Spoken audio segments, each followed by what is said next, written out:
They didn't just kill her, they turned her into a warning, a spectacle, a scream set on fire. The moment her flesh touched the iron, it tore open. Hundreds of metal spikes bit into her skin, her arms, her back, her thighs. Blood streamed down before the fire even reached her. But they lit it anyway. The flames licked up from beneath the throne slowly, deliberately. The chair had been designed to cook her alive. The crowd stared in silence, as if frozen by something more powerful than fear. No one moved. No one cried out. No one dared stop it. Her body convulsed. Her eyes bulged, but the straps held. She was seated on Europe's most terrifying throne, and history would never forget her scream. The year was 1571. The place, southern Germany, deep in the fractured lands of the Holy Roman Empire. This was a time of fire and faith. The Protestant Reformation had split Europe's soul in half. Catholics and Lutherans were at war, not just in churches or courts, but in the streets. People were hanged for praying the wrong way, burned for believing the wrong words. In these border towns where power shifted like the wind, justice became a tool of terror. Confessions weren't discovered, they were extracted. By rope, by iron, by fire. Executions weren't just punishment, they were theater, public events where morality was decided by blood. And, like all good theater, they needed a stage, and a star, and a throne. That throne, the Iron Chair, was the creation of one man, Heinrich Franz von Reitzenstein. By birth, he was a noble. By law, he was a judge. But by heart, he was something else entirely. Heinrich had grown up watching punishments in the town square. He never flinched, never cried. As a boy, he laughed when thieves were whipped. As a teen, he dissected dead animals to understand pain. By 25, he held the title of Chief Magistrate in a province notorious for its cruelty. He had one goal, to maintain perfect order, and for that he needed perfect fear. Heinrich didn't just rely on gallows or swords. Those were too fast, too merciful. He wanted a device that would prolong the punishment, make every second a sermon. A chair where the condemned would not only debut, suffer as a public display of authority. And so he had one built. Forged by a local blacksmith under threat of death, the iron chair took 6 weeks to complete. It was shaped like a thronettle, wide, imposing, but every surface was lined with sharpened spikes. The seat, the backrest, the armrests, even the footplate. Over 500 metal needles, angled precisely to pierce but not immediately kill. But Heinrich didn't stop there. He added a brazier beneath the seat. The idea was simple. Heat the iron slowly so the victim's skin would burn while they sat. Alive, conscious, screaming. He ordered a crucifix carved above the back resto that each drop of blood would fall beneath the image of Christ. Justice, he said, must bleed in front of God. The iron chair was placed in the center of the town square, flanked by statues of saints. It glistened in the morning sun, and when the firewood was stacked beneath it, the crowd gathered. People came from nearby villages to watch. They brought bread, they brought wine, they brought their children. This wasn't just an execution, it was an event. But the chair needed its first victim, and Heinrich already had someone in mind. Her name was Anna Maria Schweihofer. She was a midwife, a widow, a healer, and, in the eyes of the magistrate, a perfect scapegoat. Anna had delivered dozens of babies over the years. She used herbs. She whispered prayers. She tied red ribbons to keep evil spirits away. But when one child died in childbirth, the whispers began. She cursed the child. End of sentence. She walks without leaving footprints. She speaks to animals. In a town drowning in superstition, it didn't take much. One morning before sunrise, Heinrich's guards burst into her cottage. They dragged her out by the hair. She was barefoot, bleeding, still clinging to her rosary. She was thrown into a dungeon for 3 days, whipped, interrogated, denied water. But she never confessed. That was all Heinrich needed. A confession wasn't required, only fear. The town square was cleared. The iron chair was polished. Firewood was stacked beneath it, soaked in oil. A priest was summoned to bless the scene. By dawn, hundreds had gathered. Vendors sold roasted meat. Children climbed barrels for a better view. The air was festive, but the chair sitting motionless at the center radiated dread. Anna Maria was dragged out. Her dress was torn, her eyes sunken, but she didn't cry. Not yet. As she was pulled toward the iron chair, silence fell across the square. Not a bird chirped, not a child whispered. Only the crackle of fire, waiting to rise. The executioner approached. He took his time, unfastened the straps, checked the spikes, and then he looked up at Heinrich, waiting for the nod. The magistrate raised his hand, and just before the victim was seated, just before the flames kissed iron, just before history was written in blood, Anna Maria opened her mouth and smiled. But her defiance would make what came next even more brutal. The townspeople didn't know what shocked them more: the iron chair glowing red with fire, or the condemned woman, bloodied and broken, smiling at her own death. Anna Maria's smile wasn't joy. It wasn't madness. It was defiance. And for Heinrich Franz von Reitzenstein, that was unacceptable. This wasn't supposed to be a rebellion. This was supposed to be the message that order must be obeyed, that the iron chair ruled through fear. And yet, the crowd saw something else. A woman alone facing death without trembling, facing fire and smiling. In that moment, Heinrich's power cracked, just slightly, and it terrified him. To understand how Heinrich built his rule, you have to understand the world he ruled. His province sat between Chaos Lutheran rebels to the north, Catholic crusaders to the south. His town was small but strategic. Control it, and you controlled the roads, the grain, the trade. Heinrich inherited the position of magistrate after his uncle fell ill. Some whispered he'd poisoned the man. Others thought he struck a deal with church inquisitors.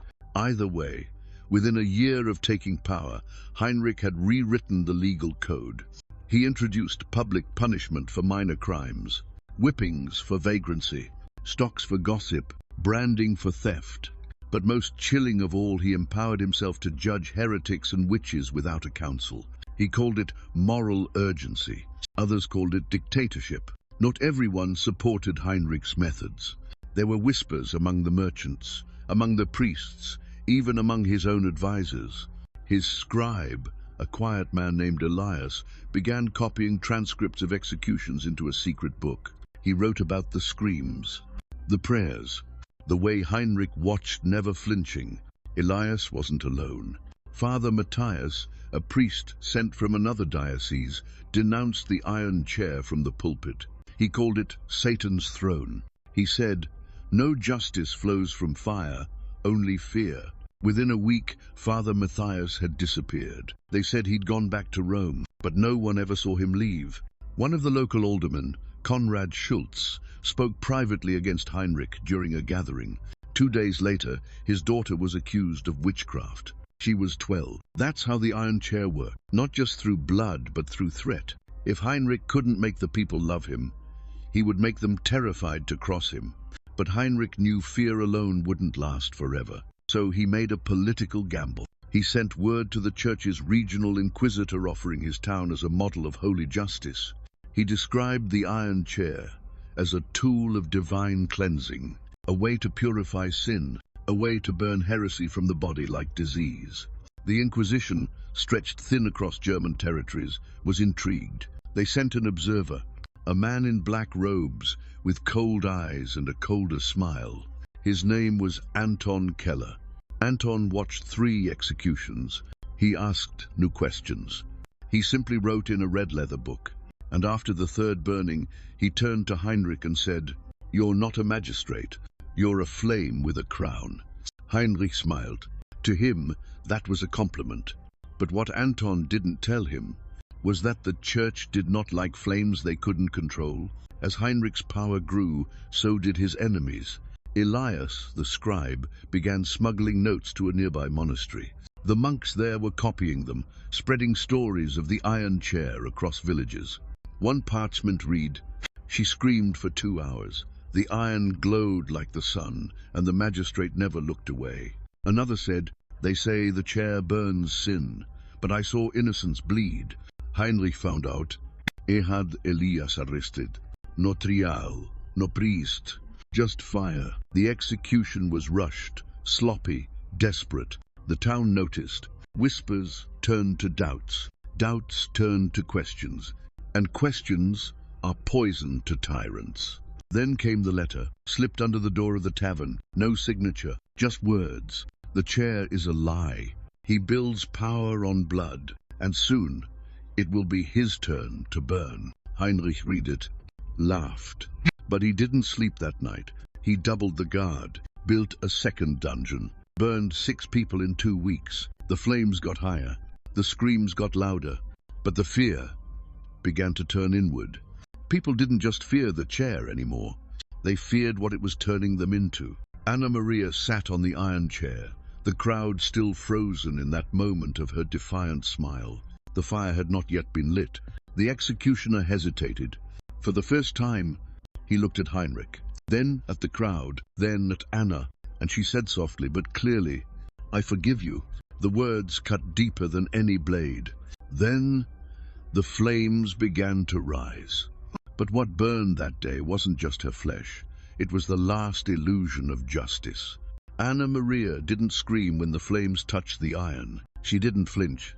She sat, spikes piercing deep into her body. Heat rising beneath her, and closed her eyes. She was no longer there. Not really.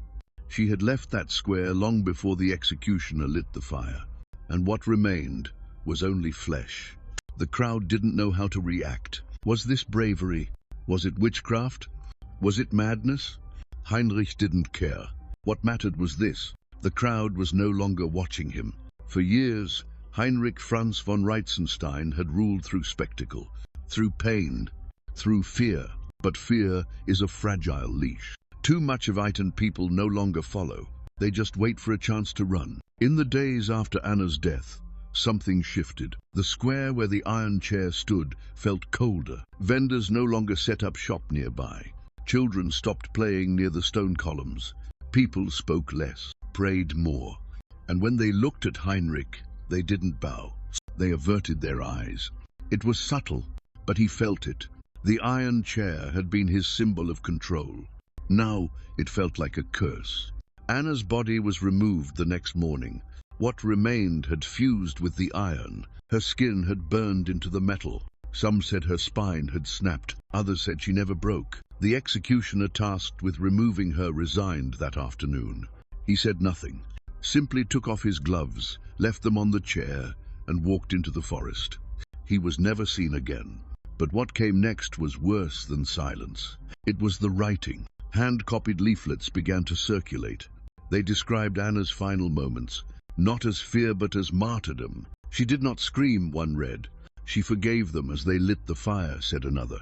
"They burned her body but not her soul." Lou, no one knew where the leaflets came from, but Heinrich's guard caught a teenage boy distributing them outside the chapel. The boy refused to name names. He was hanged without trial. It didn't stop the leaflets. They multiplied. Anna was no longer a witch. She was a symbol, and symbols are dangerous. In the weeks after Anna's death, strange things happened. A nun claimed to see her in a dream, smiling from a chair made of light. A merchant swore that his fever broke the moment he prayed in Anna's name. Children whispered that they heard her voice in the wind. Heinrich scoffed. He increased patrols. He threatened anyone caught speaking her name. But the people obeyed with blank faces. They nodded, they bowed, and behind his back they lit candles. On doorsteps, at wells, outside the square where the iron chair still stood, a peasant woman laid a rose beneath the chair. Heinrich had her arrested. The next morning, 5 more roses appeared. Desperate to reclaim authority, Heinrich staged another trial. This time, a blacksmith's wife, accused of brewing herbs to summon storms. No witnesses, no confession, just accusation and the iron chair. But something went wrong. When the executioner tried to lift her onto the chair, he froze. He stared at the spikes, then at the sky, then at the empty seat, as if it stared back. He dropped his tools and collapsed. Heinrich screamed for another, but no one stepped forward. The execution was delayed. Heinrich flew into a rage, had 3 guards flogged, threatened to burn the entire village if the chair wasn't used. The next morning, someone set the fire, but not for a prisoner. The brazier beneath the iron chair was filled with roses, dozens of them, red, white, wildflowers, thrown by someone in the night. The fire consumed the petals, and the crowd stood in silence. No one cried, no one screamed, but they all looked at Heinrich, and for the first time, he looked afraid. Heinrich began to unravel. He stopped sleeping. Guards reported hearing him scream alone in his chambers. He ordered the iron chair removed, but the blacksmith sent to disassemble it broke his hand before the first spike was removed. A priest suggested exorcism. Heinrich laughed, then hit the priest with his cane. He banned the mention of Anna Maria. He closed the churches. He doubled the gallows, but nothing helped. The people were no longer afraid, not of him, not of the fire. They had seen a woman die and not break, and in her defiance, something greater had been born. Not a revolution, not yet, but a realization. If the iron chair could not silence a healer, then maybe it was the chair that should be feared, not the one who sat in it. One night, under moonlight, someone carved words into the side of the iron chair. Not large, not loud, just 5 words, etched in steel. She burned, but we remember. The guards found it at dawn. Heinrich had the square sealed, the message erased. But the next day, it appeared again, this time carved deeper, and the day after that, it was painted in blood. No one saw who did it. No one confessed, because no one needed to. By then, it wasn't one person anymore. It was an entire town, a town that remembered. And when they came to tear it all down, the iron chair was no longer just iron. It was justice waiting to strike back. The square was silent. No crowds, no merchants, no sermons. Just the iron chair and the man who created it. Heinrich Franz von Reitzenstein stood alone, staring at his own invention.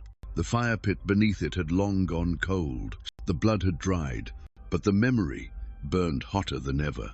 He reached out and touched the armrest. A single iron spike pierced his fingertip. He flinched. He blew. The chair, it seemed, still had an appetite. For months, Heinrich had tried to erase Anna Maria's memory. He banned her name. He silenced her supporters. He punished her sympathizers. But no matter what he did, the town changed. People prayed, but not to the church. They whispered, but not about sins. They watched him not with fear, but pity. Then came the final blow, a letter delivered by a hooded rider bearing the seal of the church. It read, "The Holy Office has reviewed your methods. They are excessive. Discontinue the iron chair, or face judgment." Judgment? He was judgment. He was the hand of God. He had cleansed this town, purified it with fire. But no one stood with him now. Not the priests, not the nobles, not even the executioner. They had all vanished. He was alone, with the very thing he had built. It was raining when they came. Not soldiers, not inquisitors, villagers, men, women, children, all walking in silence. No weapons, no torches. Just resolve. Heinrich watched from the balcony, disbelief curdling into rage. They were coming for him. He ordered his guards to stop them. No one moved. He ordered his carriage to be prepared. No one answered. He was not the magistrate anymore. He was prey.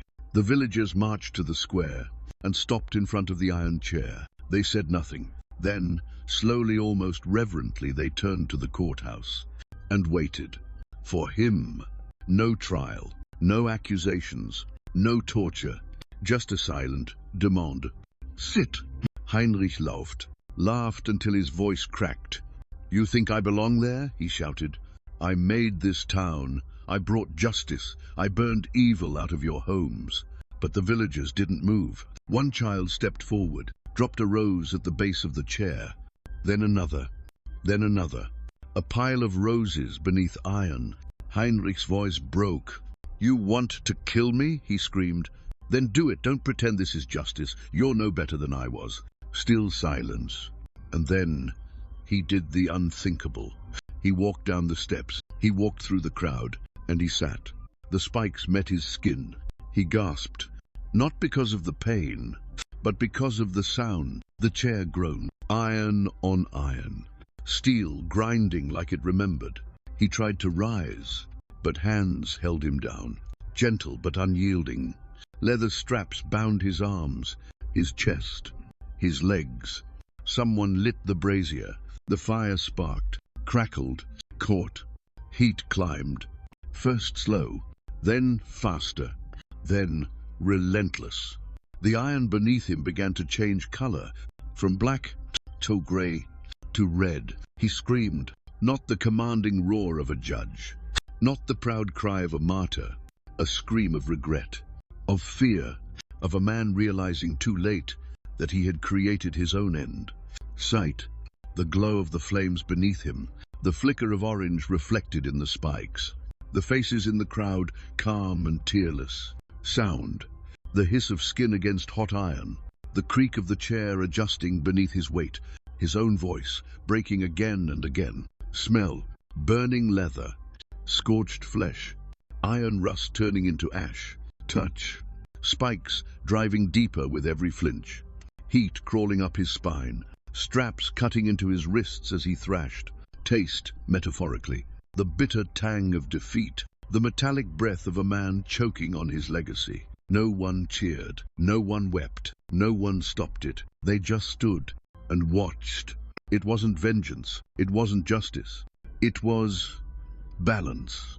For every cry he'd ignored, for every life he'd taken, for every lie he'd called law, the chair had waited. Now it had him. Heinrich's screams slowed, then stopped. His eyes, wide with terror, locked onto something only he could see. Maybe it was Anna, maybe it was God, maybe it was just the reflection of the fire in his own tears. His body convulsed, then slumped. The iron chair creaked once more, and then silence. No applause, no speeches, just the sound of rain cooling the metal. But Heinrich's death wasn't the end of the iron chair. It was only the beginning of its legend. The fire had died, the iron chair had gone cold, and the man who once ruled by fear had become its final victim. For a moment, the town was still. Then someone stepped forward. A woman. She placed a single candle beside the chair. No words, no ceremony, just light and silence. What happens when the tyrant falls? For the people of that small German town, it was not celebration. Not at first. There were no songs, no banners, no festivals, because what Heinrich left behind was more than smoke and bones. He left scars, buildings burned in his raids, families shattered by his accusations, children who watched their mothers scream, priests who lied for safety, neighbors who turned in neighbors. The iron chair had been the centerpiece, but the real damage was deeper. It had poisoned trust, taught people that silence was survival, that mercy was weakness, that cruelty could be sacred if it wore a robe and carried a cross. And undoing that would take generations. At first, no one wrote down what happened. The church stayed silent, the nobles kept their distance, and the people were too afraid. The iron chair remained in the square for weeks, rusting under the rain. Some wanted it destroyed, others wanted it buried, but no one touched it. Then, late one night, it vanished. Some say it was dismantled and thrown into the river. Others say it was hidden by monks, preserved as a warning. One rumor claimed a secret collector took it, and it now sits in a private chamber beneath a museum in Bavaria. But wherever the chair went, its legend only grew. Years later, a traveling friar named Lucas Reimann published a small anonymous manuscript titled The Seat of Judgment, a chronicle of fire and iron. It described the rise and fall of Heinrich, the screams of the condemned, the final moment when he sat on his own throne. The church denounced the book, but it spread across the empire in whispers and copies. Artists painted the chair, poets wrote of Anna Maria. Plays were performed in secret, reenacting the trial, the fire, the silence. And slowly, the truth returned. But history is not just memory, it is interpretation. Over time, the iron chair became more than an execution device. It became a mirror, a symbol of what happens when justice becomes theater, when fear replaces truth, when those in power believe themselves immune to consequence. In some stories, Heinrich was the villain. In others, he was the victim driven mad by zeal. In some paintings, the iron chair burns red hot. In others, it sits cold and waiting patient as death itself. But one thing never changed. Everyone remembered. The pain, the silence, the scream that never ended. The iron chair did not stay in the past. In the 1930s, during the rise of fascism, German dissidents would pass secret notes referencing the magistrate's throne. During the Spanish Civil War, similar devices were reportedly used in underground prisons' metal seats with restraints and heated bases. And in the modern era, replicas of the iron chair sit in museums across Europe, labeled with dry terms like judicial artifact or torture relic. Tourists take photos beside them. Children ask, did they really use this? The guide usually smiles and says, yes, but only a long time ago. But cruelty doesn't have a time limit. It just changes costume. The story of the iron chair is not just about one man, or one town, or one flame. It's about how fear is built, how it is sharpened like a spike, how it is placed in the center of a square and worshipped like a god. It is about how easy it is for justice to rot, how quickly we trade truth for order, and how power, when left unchecked, always finds new ways to hurt. But it's also about something else, something the iron chair could not destroy. A smile, a whisper of forgiveness in the fire. A woman who died but did not break. Anna Maria Schwehofer never lifted a sword, never gave a speech, but she showed a village frozen by fear that no throne of spikes could pierce the human spirit. And that was the true execution. They say iron rusts, that fire fades, that history forgets, but not this time. Because some thrones are never buried, some screams never stop echoing, and some justice comes in flames. You thought this was Europe's darkest invention.